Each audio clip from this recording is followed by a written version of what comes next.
নিরামিষ দিনে দুপুরে ভাত বা রাতে রুটি পরোটার সাথে কিন্তু এই রেসিপিটা তৈরি করে একবার দেখতে পারেন।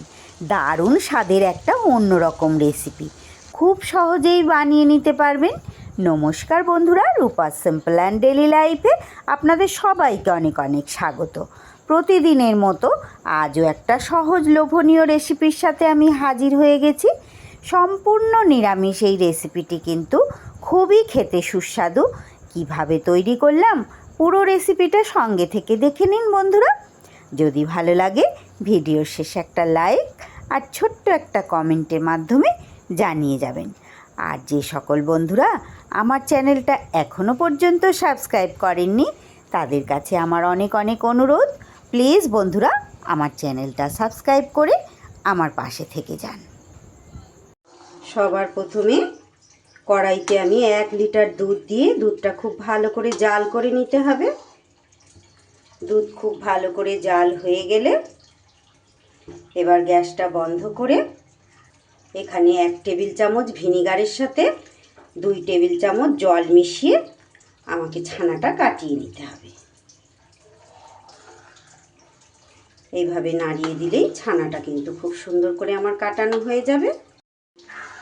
ছানাটা খুব সুন্দর করে কাটানো হয়ে গেলে এইবার সেটা একটা ছাঁকনির মধ্যে দিয়ে একটু জল ঢেলে ভালো করে ধুয়ে জল ঝরিয়ে নিতে হবে। যেহেতু ভিনিগারে কাটিয়েছি আমি, তাই একটু জল দিয়ে ভালো করে ধুয়ে জল ঝরিয়ে নেব। এইবার একটা থালার মধ্যে আমি কিন্তু জল ঝরানো ছানাটা নিয়ে নিয়েছি। এখানে আমার 200 গ্রামের মতো ছানা হয়েছে। আর নিয়ে নেব একটা বেশ বড় সাইজের আলু। আলুটাকেও হাতের সাহায্যে বেশ ভালো করে চটকে মেখে নিতে হবে। আমি এখানে আমার সব কিছু পরিমাণ মতো নিয়েছি বন্ধুরা। আপনারা এটাকে কম বেশি করে নিতে পারেন, প্রয়োজন হলে বেশি নিতে পারেন, সেক্ষেত্রে ছানাটাও বেশি নিতে পারেন আর আলুটাও বেশি নিতে হবে। খুব ভালো করে আলুটা আমি হাতের সাহায্যে একদম মিহি করে মেখে নেব। আলুটা কিন্তু খুব সুন্দর করে আমার মাখা হয়ে গেছে। এবার ছানাটাকেও কিন্তু আমি হাতের সাহায্যে খুব ভালো করে একটু মেখে নেব।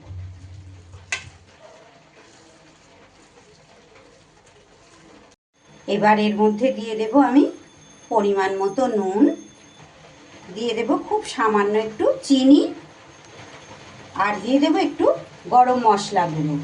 দারুণ সুন্দর স্বাদ আনবে। এইবার আমি সব কিছু খুব ভালো করে হাতের সাহায্যে মেখে নেব। আর একটা জিনিস এখানে অ্যাড করব বন্ধুরা, বাইন্ডিংয়ের জন্য দিয়ে দেব এখানে আমি 2 টেবিল চামচ বেসন। বেসনটা কিন্তু এর থেকে বেশি ব্যবহার করা যাবে না, 2 চামচই দিতে হবে। এবার সব কিছু ভালো করে মিশিয়ে নেব। খুব সুন্দর করে কিন্তু আমি এটাকে মাখিয়ে নিয়েছি, যাতে আলুর কোনো রকম খিঁচ মতো না থাকে। ভালোভাবে যতটা সম্ভব হাতের সাথে মিশিয়ে আমি কিন্তু এটাকে মেখে নিয়েছি। এইবার হাতের মধ্যে একটু তেল মাখিয়ে নিয়ে কিছুটা পরিমাণ মাখাটা নিয়ে এইরকম গোল গোল করে হালকা একটু চ্যাপটা করে একটু বড় বড় সাইজেরই এইভাবে বল তৈরি করে নেব। সবগুলোকে একই রকমভাবে তৈরি করে নেব। আপনারা আপনাদের পছন্দ অনুযায়ী এই সাইজটা বা শেপটা দিতে পারেন। আমার এগুলো খুব সুন্দর করে সব শেপ দেওয়া হয়ে গেছে। এবার আমি একটা মশলা রেডি করে নেব। এখানে আমি একটা বাটির মধ্যে একটা মশলা রেডি করে নেব। দিয়ে দিচ্ছি 1 চামচ আদা বাটা, নিয়ে নিচ্ছি 1/2 চা চামচ জিরে গুঁড়ো, 1/2 চা চামচ ধনে গুঁড়ো, 1/2 চা চামচ লঙ্কার গুঁড়ো আর খুব সামান্য একটু হলুদ গুঁড়ো। এবার এটার মধ্যে খুব সামান্য একটু আমি জল দিয়ে দেব। নিরামিষ যে কোনো রেসিপির মধ্যে বন্ধুরা এইভাবে যদি মশলাটা রেডি করে রাখা যায়, সেক্ষেত্রে কিন্তু রেসিপির স্বাদ খুব ভালো হয়, চটজলদি হাতের কাছে থাকে, আমাদের কষিয়ে নিতেও কিন্তু খুব সুবিধা হয়। এটা একটা সুন্দর মিশ্রণ আমি তৈরি করে রেডি করে নিলাম। এইবার গ্যাসে একটা কড়াই বসিয়ে কড়াইতে দিয়ে দিচ্ছি আমি কিছুটা রাইস ব্র্যান অয়েল। আপনারা এখানে সাদা তেল ব্যবহার করতে পারেন বন্ধুরা। তেলটাকে খুব ভালো করে গরম করে নিতে হবে। তারপরে এটাকে মিডিয়াম টু হাই ফ্লেমে এগুলোকে ভেজে নিতে হবে।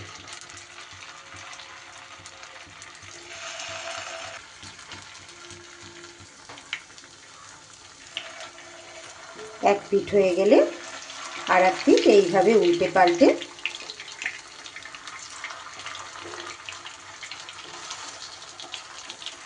লাল লাল করে ভেজে নিতে হবে। মিডিয়াম টু হাই ফ্লেমে এগুলো আমার বেশ লাল লাল করে ভাজা হয়ে গেছে। এবার এগুলোকে আমি তুলে নেব। এবার বাকিগুলোকেও আমি একই রকমভাবে ভেজে নেব। একই রকমভাবে এগুলোও আমার বেশ লাল লাল করে ভাজা হয়ে গেছে। এগুলোও আমি তুলে নেব। এবার আমি কড়াইয়ের ওই তেলের মধ্যেই দিয়ে দেব একটা তেজপাতা আর দিয়ে দেব দুটো শুকনো লঙ্কা। ফোড়নটা বেশ ভাজা হয়ে গেলে এইবার আমি যে মশলার পেস্টটা তৈরি করে রেখেছিলাম সেইটা দিয়ে দিলাম। মশলার বাটিটা ধুয়ে একটু জল দিয়ে দিচ্ছি।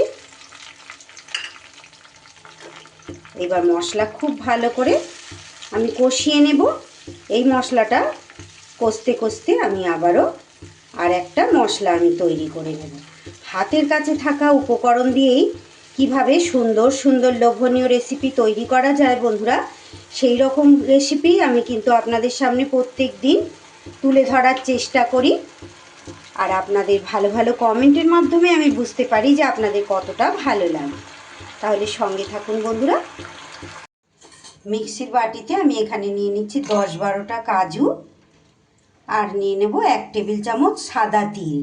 আমি কিন্তু এখানে পোস্ত ব্যবহার করব না, আমি তিলটা ব্যবহার করব, কারণ পোস্ত দিলে তার স্বাদটা কিন্তু আলাদা রকম হয়ে যাবে। এটাকে এবার আমি আগে শুকনো করে গুঁড়িয়ে তারপরে জল দিয়ে একটা মিহি পেস্ট তৈরি করে নেব। মশলাটা রেডি করে নিয়েছি।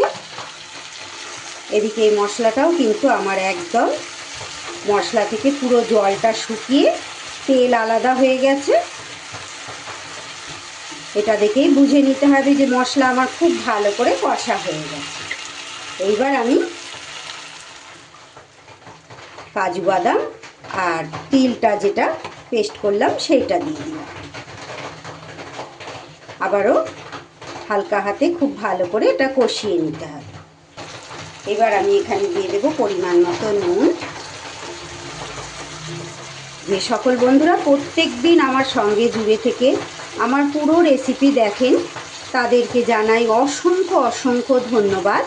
যে সকল বন্ধুরা আজ প্রথম এসেছেন, যদি আমার রেসিপি ভালো লাগে প্লিজ বন্ধুরা আমার চ্যানেলটা সাবস্ক্রাইব করে আমার পাশে থাকবেন। পাশে থাকা বেল আইকনটা অল করে রাখবেন, যাতে যে কোনো নিত্য নতুন ভিডিও আমি আপলোড করলে সাথে সাথে আপনাদের কাছে নোটিফিকেশান পৌঁছে দেবে। তো আমার খুব ভালো করে কষানো হয়ে গেছে, পুরো তেল আর মশলা আলাদা আলাদা হয়ে গেছে, দেখতেই পাচ্ছেন। এইবার আমি সবার প্রথমে মিক্সির বাটিটা ধুয়ে একটু জল দিয়ে দেব। এরপরে আরও একটু জল আমি এর মধ্যে অ্যাড করে দেব। যে কোনো নিরামিষ দিনে বন্ধুরা এই রেসিপিটা বানিয়ে দেখবেন, দুর্দান্ত লাগে খেতে, ভীষণই লোভনীয় একটা কিন্তু রেসিপি। 2 থেকে 3 মিনিট খুব ভালো করে গ্রেভি আমি ফুটিয়ে নিয়েছি। এইবার আমি ভেজে রাখা বলগুলোকে দিয়ে দিলাম।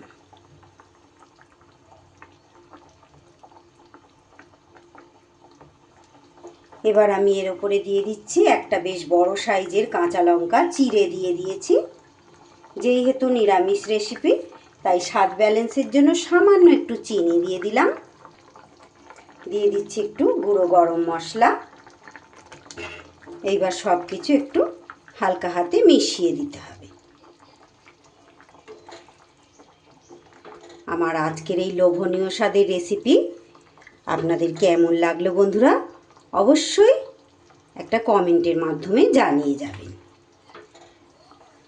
কিছু ভুল ত্রুটি বা কিছু যদি অন্যরকমভাবে করতে হয় সেটাও আপনারা কিন্তু জানিয়ে যেতে পারেন। সুন্দরভাবে আমার কিন্তু রেডি হয়ে গেছে। সব শেষে দিয়ে দিচ্ছি একটু ঘি, স্বাদটাকে আরও বাড়িয়ে তোলার জন্য। আমার রেসিপি কিন্তু একদম তৈরি। এবার আমি গ্যাস বন্ধ করে 5 মিনিট রেস্টে রেখে ফিরে আসছি। 5 মিনিট রেস্টের পর এবার দুপুরে গরম গরম ভাতের পাতে বা রাতে রুটি পরোটার সাথে পরিবেশন করে দিন। দারুণ জমে যাবে কিন্তু খাওয়াটা। তাহলে আমার আজকের এই নিরামিষ রেসিপিটা কেমন লাগলো আপনাদের একটা কমেন্টের মাধ্যমে জানিয়ে যেতে ভুলবেন না। ভালো লাগলে অবশ্যই বাড়িতে একবার ট্রাই করে দেখতে পারেন। আজ তাহলে আসি, আবারও ফিরে আসছি আগামী দিন এমনই কোনো লোভনীয় রেসিপির সাথে। ততক্ষণ আপনারা সবাই খুব ভালো থাকবেন, সুস্থ থাকবেন।